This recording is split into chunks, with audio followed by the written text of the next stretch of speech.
Welcome back. Breaking this morning, China says it will impose an 84% tariff on U.S. goods, another retaliation move in response to President Trump's reciprocal tariffs. Those tariffs took effect last night at midnight, including the 104% tariff on China. Joining me now is U.S. Treasury Secretary Scott Bessent. Mr. Secretary, thanks so much for joining me this morning. Morning, Maria. Well, I want to start right there. Give us your reaction to more escalation coming out of China, taking their tariffs up to 84% on top of President Trump's retaliatory tariffs. Well, Maria, I think it's unfortunate that the Chinese actually don't want to come and negotiate because they are the worst offenders in the international trading system. They have the most imbalanced economy in the history of the modern world.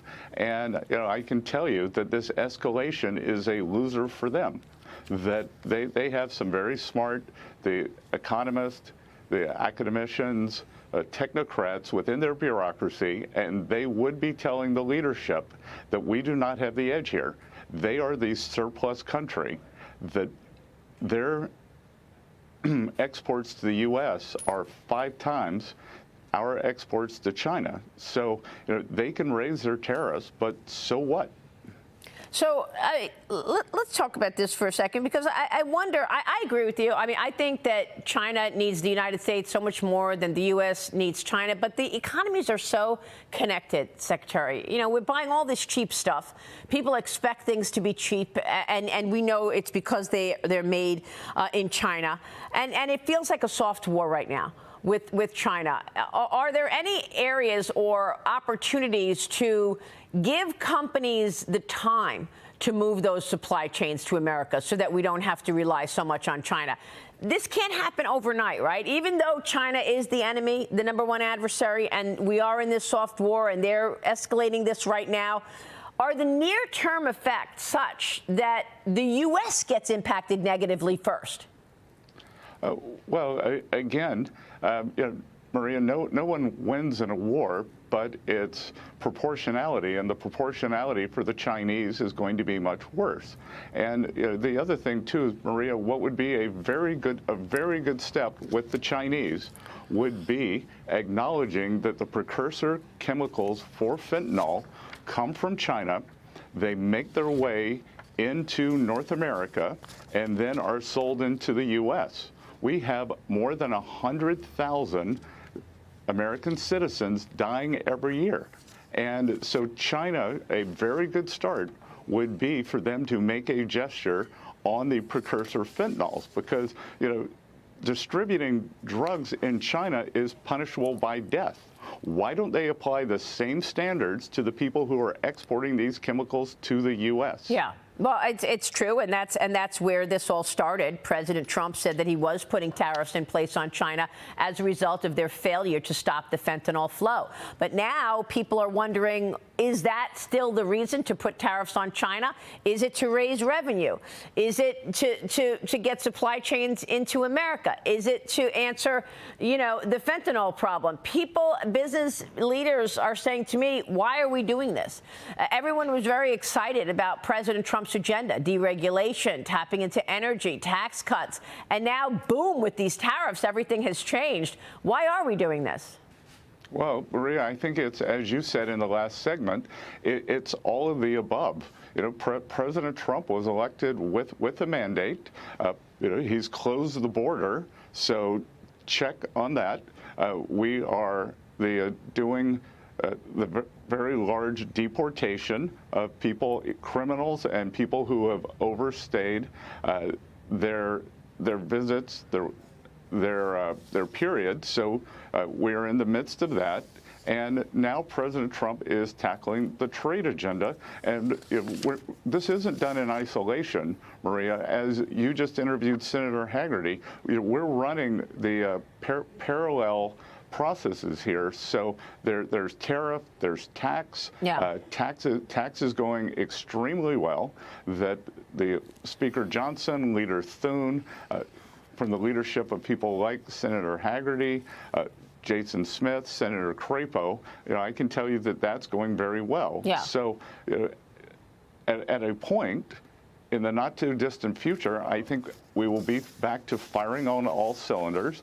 We have the response to the countries who want to come and sit at the table rather than escalate has been overwhelming. Yeah. You know, our allies, Japan, South Korea, India, and you know, I will note that they are all around China. We have Vietnam coming today. Yeah. So everyone is coming to the table, and basically China's surrounded. You know, the other thing That's that a very I good would point. the other thing that I would note is that a Spanish official said today that maybe Europe should look to China instead of the U.S. And I can tell you that is a losing proposition for the Europeans, because what is going to happen, and we've already seen it starting last week, that as we put up the tariff wall, China's business model is predicated on this incredibly imbalanced economy and exporting low-cost goods and subsidized goods to the rest of the world. And guess where they are going to land? On the European shores. So our allies, part of our discussion as our allies come in and talk to us, is how do we get China to rebalance? That is the big win here. Yeah. That the U.S. is trying to rebalance toward more manufacturing. China needs to rebalance towards more consumption. If at a point we can move to that, then we can move together. Yeah. If they will acknowledge this fentanyl problem, so we have to have an end to these mercantilist policies. President Trump made that a priority. That's right. Just as tax is a priority. Well, this is all really important points, and I want to get to tax in a second. But in terms of the message, you just sent a great message to the Europeans. Let's hope they get it. In terms of the Chinese economy right now, you have to believe that 104% tariff on Chinese goods coming in is going to have a huge impact on the Chinese economy. How would you assess the Chinese economy right now? Well, look, they were in a recession/depression due to a real estate collapse that had a real estate bubble that is deflating. That had been going on for years, and the economy was in terrible shape. So, again, they're going to go from bad to terrible. And that which is unsustainable will be unsustainable. Yeah. The other thing that the Chinese should not do is try to devalue their way out of this, because back to our European friends, our Japanese allies, our Korean allies, the Vietnamese, if China starts devaluing, then that is a tax on the rest of the world, and everyone will have to keep raising their tariffs to offset the devaluation. Yeah. So I would urge them not to do that and to come to the table. So, I mean, one more question on China, then I want to get to your talks on the tax extensions. How far are you willing to take this in terms of this soft war with China? We've got Chinese stocks trading on U.S. exchanges. U.S. investors are buying those stocks, and that's helping China fund its military. Let's face it. Are you willing to go that far to remove Chinese stocks from U.S. exchanges? Maria, I think everything's on the table. We are putting in process export controls for high-value security-related goods. We are talking about the export capital controls in terms of, as you said, a blacklist of things that U.S. Whether pension funds, endowments, investors should not be investing in to fund the Chinese military machine. So, but that'll be President Trump's decision. And you know what, Maria, at the end of the day, President Trump, Chairman Xi have a very good personal relationship, and I am confident that this will be resolved at the highest levels. Okay. The president obviously is trying to build consensus on the tax cut extensions. The president met with House Republican holdouts yesterday. They're stalling the Senate budget bill over tax and spending cuts. Fox has told Trump moved some potential no votes to yes votes. You've been meeting on Capitol Hill now for weeks, but House Freedom Caucus Chairman Andy Harris now says he's open to the creation of a 40% tax bracket for those earning $1 million or more. So, Mr. Secretary, are you planning on keeping taxes high, raising taxes for the rich in order to get the tax cuts like no tax on tips through? Maria, the negotiations are moving along quickly. I don't want to talk about anything that's in the bill. That it's crazy to negotiate and they talk about specific things in a public forum. But I will tell you that the progress has been substantial, and I want to compliment the Speaker Johnson, Leader Thune, Senator Crapo, and the Chairman Smith. Just so you know, the House has been working on their bill for almost a year, and in anticipation that we would be here. Leader Thune and Senator Crapo are moving this through the Senate very quickly, and with President Trump's leadership, President Trump is now weighing in with his preferred policies, and as you know, he is remarkably persuasive, especially when he speaks to Republican congressmen. And I know that you're meeting with the Republican Study Committee today. What will be victory for you in the coming couple of weeks? Before we know that a bill is headed to the president's desk by the end of May, which is what Mike Johnson wants, what do you want to hear? That you have the votes in the Senate, that you have the votes in the House to actually get a bill, including the tax extensions, done? That's exactly it, Maria, that we are moving in unison toward getting the bill done as quickly as possible. And Maria, don't forget that within reconciliation, we are going to have the debt ceiling. That is something that is playing in the background. Yeah. So we are going to do debt ceiling through reconciliation, the so-called X date, when the government runs out of money. Yep. We will never hit that. But if we don't get something done in June, we will go on the warning track. And as every baseball player knows, you don't want to be looking over your shoulder and hit the wall. Yeah. Secretary, what is the backup plan in the meantime? Because, I understand the long-term issues, and I certainly understand this as a national security issue. 100%. I get that. And what the president is doing is monumental. No president has taken this on before. So we recognize the massive issues here. However, in the meantime, you're talking about $6 trillion in market value loss in a week. You're talking about CEOs now unwilling to give guidance for 2025. Is there a response or a backup plan for what seems to be corporate America shutting down corporate activity? IPOs put on the shelf, M&A deals put on the shelf, CEOs not giving guidance. I spoke with one CEO last night. He said, we're cutting our capital expense budget. I'm cutting my travel budget. I'm doing everything I can in terms of cutting so I don't have to cut jobs yet. But that is, of course, on the horizon because we're cutting capital spending. What do you do in that regard in the coming weeks and months as we see more CEOs talk that way? Well, I think in the coming months, CEOs won't have to talk that way. And what can we do in the coming weeks is, we have opened this process of negotiations country by country. It's going to be a bespoke, tailored process for each country. And as we strike these trade deals, I think that we will see greater and greater certainty.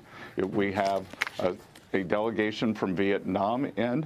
I was at the ambassador's residence, the Japanese ambassador's residence here in D.C. for the Cherry Blossom Festival last night, which was fantastic.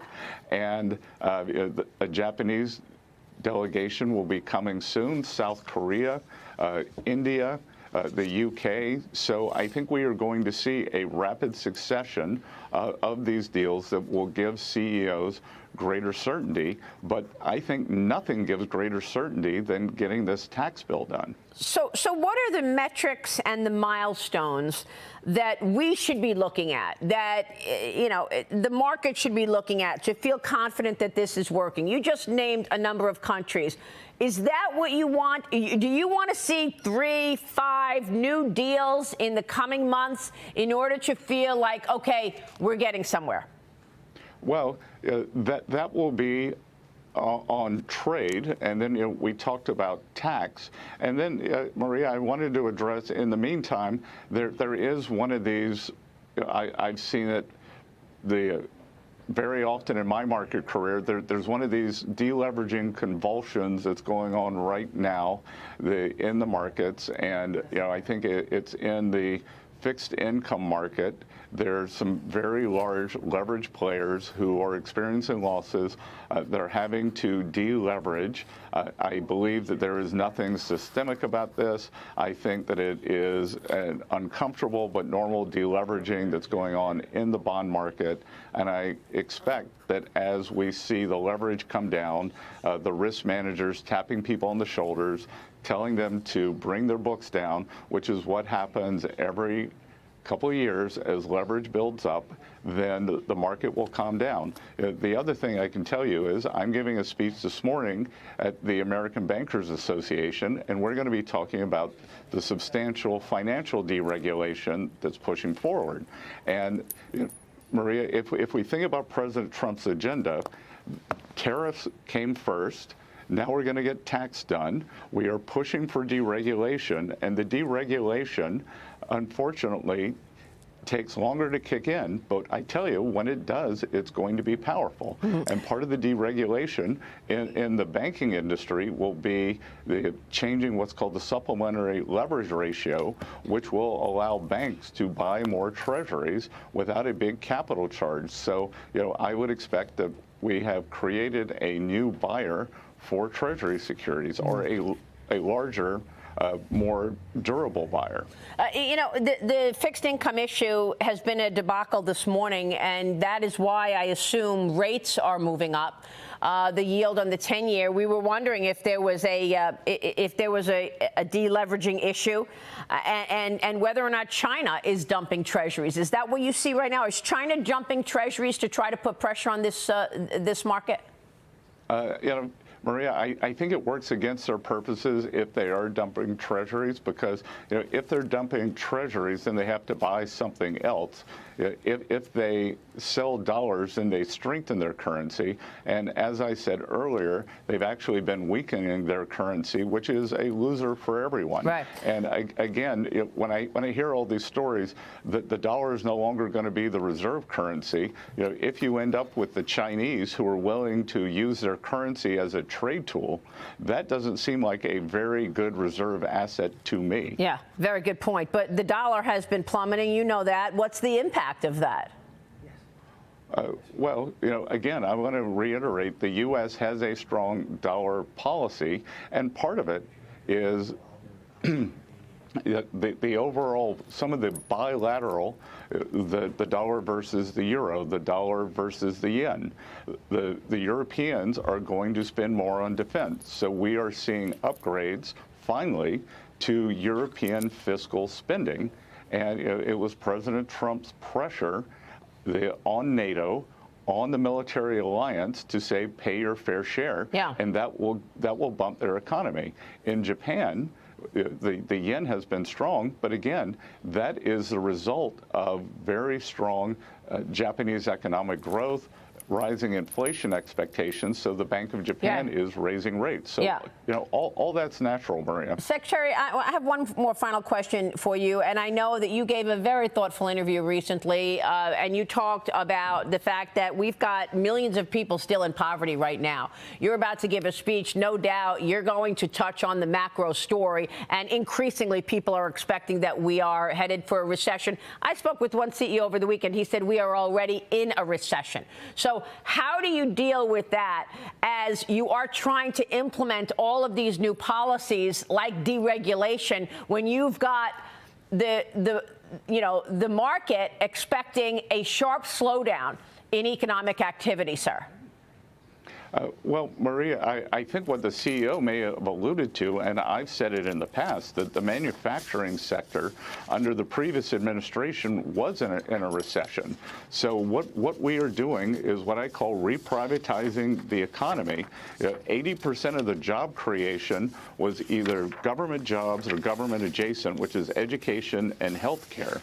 And this massive amount of government borrowing. So we are also getting the deficit under control, right-sizing the federal workforce, and then on the other side, they're going to re-lever the private sector through smart, safe, and sound bank deregulation.